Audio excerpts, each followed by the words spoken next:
All right, all right, all right. Hello and happy Friday to everyone. Hope you had a great week. Welcome to day 4 of 28 Days of Self Love. I am Susan Bennett and I'm back with day 4. We have a great topic on today. So I want to say hello to all of you who are viewing on the Positioning for Increase YouTube channel. Also, hello to all of the ladies in the Positioning for Increase group. And for those of you that are tuning in on my personal page, hello to you as well. Thank you for each and every one of you who've tuned in to previous nights of 28 Days of Self Love. And for those who caught up on the replay, I appreciate you as well. All of your comments, your hearts, your thumbs up. I appreciate it because it keeps me motivated to keep on going. I can encourage you to continue showing up as well. So we always have started with our definition for the month for self-love. And I'll repeat that again tonight. So according to Merriam-Webster, self-love is having an appreciation for one's own worth. So appreciating your own worth and also having a proper regard for and giving attention to one's own well-being and happiness. And so we've been saying it over and over and over again. My happiness is my responsibility, and my well-being is up to me. So if you look at the announcement that you saw clicking onto the video or at the start of the video, you might even see it down below in the chat. I'm not quite sure, but I've linked 2 links. One is a well-being wheel. So it's a tool that you can use to see how you are in line with your well-being. And there are, I think, 8 different categories for you to assess there. And I've also attached an assessment that we're going to use on tonight for our topic. But like always, before we jump into what we're going to talk about on tonight, I'd like to say that I want to share the National Suicide Prevention Lifeline number. And again, I'll be doing that each and every night. That number is 1-800-273-8255. Again, that National Suicide Prevention Lifeline number is 1-800-273-8255. Drop me something in the chat. Let me know that you are tuning in. I want to see who's here with me. I am here live. So I want to see your comments and your hearts or your thumbs up. Welcome, welcome, welcome on tonight. So there's no editing. You get to see all the bloopers, all the mistakes, everything on tonight. And if no one has told you today, let me be the first to say that you are necessary, you are needed, and you are loved. So welcome tonight as we go into day 4 of self-love. Now, I also mentioned that there's a link to the well-being wellness wheel inside of the announcement. So, and I would like to quickly mention the 8 categories where we will assess our well-being for this month. So we're going to look at how we're doing emotionally. And again, our well-being is up to us. It is our responsibility. Our happiness is our responsibility. We also are going to look at how we're doing socially, our relationships, how we're doing spiritually, how our sense of purpose and our meaning in life, and our relationship with God, if that's something that you have. Also in our occupation, how we're doing with the work and our physical life, how well are we taking care of our body? What are we feeding our body? Are we getting enough water? All the things. Intellectual, are we feeding our mind? Are we reading? Are we growing? Or are we just stagnant? And also environmental, like how are we doing contributing to the world that we live in? So those are the areas that we're focusing on for the 28 days of February. And focusing on our well-being and loving ourselves. So I just wanted to make sure that that information is dropped there. And if you have left a comment, I don't quite see any yet, but I would love to see who's here. So go ahead and drop me a comment, say I'm here. And we'll go ahead and start day 4. I'm not going to do an overview from yesterday, so I'm trying to keep these short. And I wanted to make sure that I made that quick announcement. So day 4, and this one is mine. So I'm guilty of this. Day 4, the topic of discussion is ditch perfection. All right. So I see someone who says, I'm here with their hand raised, and I'm so sorry. I'm not sure who it is. It says Facebook user. So I'm using StreamYard. And I think in the announcements, it gives you an option to click so I can view your name. So if you would do that, that would be very, very gracious for you being able to do that.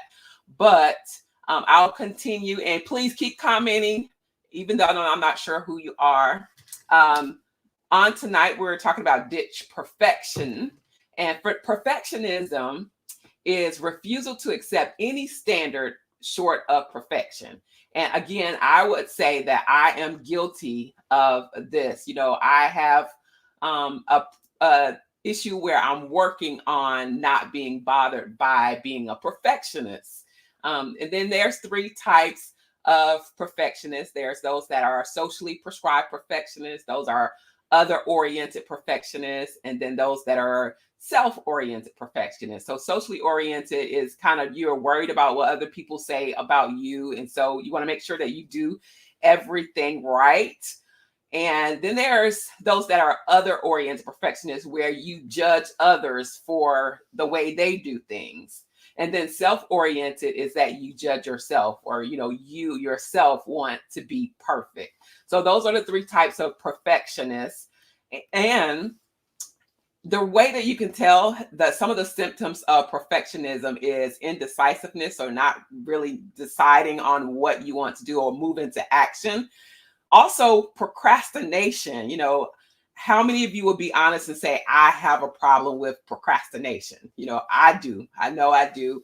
And it has a lot to do with my personality. And it's not a big deal unless I'll allow it to be a big deal. Because for me, at times, I'm great at shooting off the hip, last minute pressure. I kind of shine in those instances, but it's always great to be able to prepare before you're doing something. But that is one of the symptoms of being a perfectionist as well, procrastination.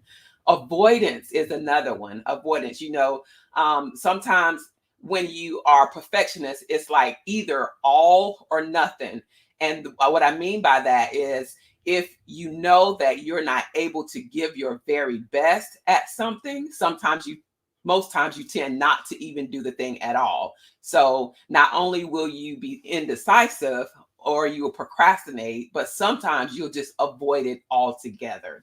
And then another symptom is reassurance seeking. So you're seeking the approval from other people.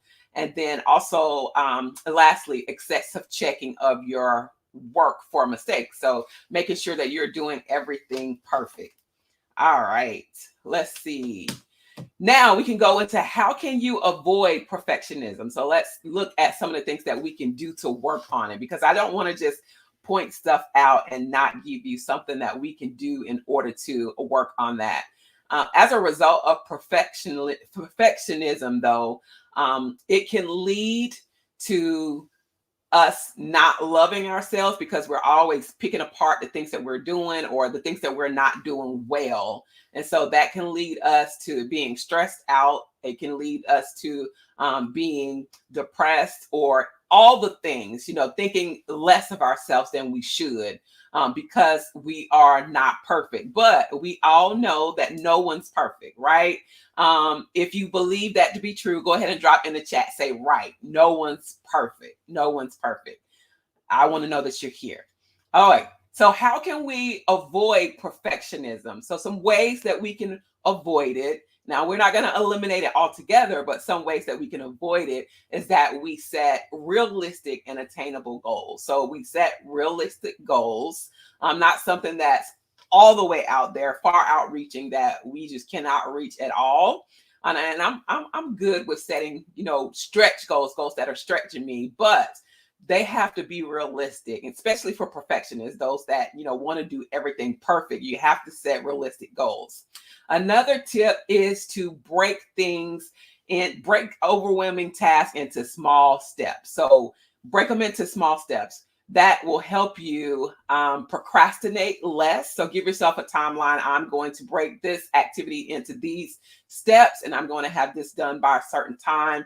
And so that will give us an opportunity to accomplish that small step and then we can also move on to the next. And so we're not waiting to the last minute in order to do something.